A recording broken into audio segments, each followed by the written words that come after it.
to some extent, it's about this kind of global moment of, I hate to use the term, but like consciousness raising and awareness about race and power relations in a similar way to the way the Me Too movement kind of reverberated across the world about gender relations and disparity in power in terms of men and women. This is a phenomenon that's sending shockwaves across the world, raising a global discussion about the treatment of minority populations all over the world.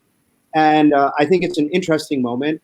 And the desire to take control of public space, which is what we're talking about when people are toppling statues. It's not really about history. It's not about erasing history. It's about reshaping public space and the public forum, so to speak.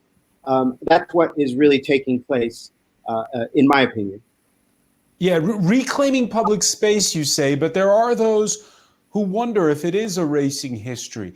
Case in point, we saw a statue of King Leopold, the 19th century king of the Belgians, who had the whole of the Congo as his personal fiefdom, taken down in the city of Antwerp.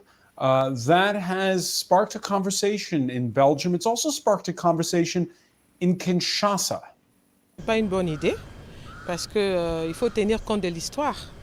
Parce qu'il y a encore des petits enfants qui auront vraiment besoin de cette histoire-là. Your reaction to that, Dave Clark?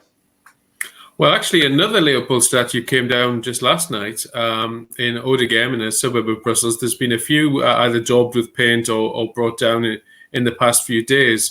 And in part, this is a kind of intersection between the global moment that Borzou was talking about, obviously most recently inspired by the protests in the United States, and a long-standing discussion here in Belgium about the colonial past.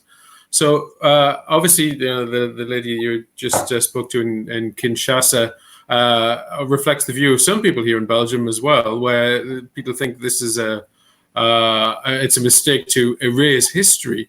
But remember that most of these statues were put up after Leopold II's reign, and the political purpose of them was about creating a united idea of Belgium when Belgium as a country was at risk within Europe.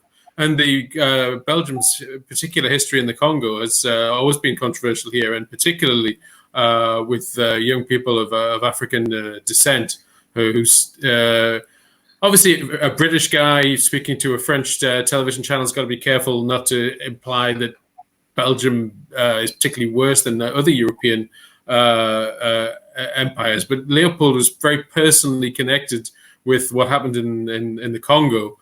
Because obviously that was his private domain. It wasn't sort of like the British Africa Company or the French Republic. He himself is very much a symbol for a lot of the protesters here of the crimes of Belgian colonialism.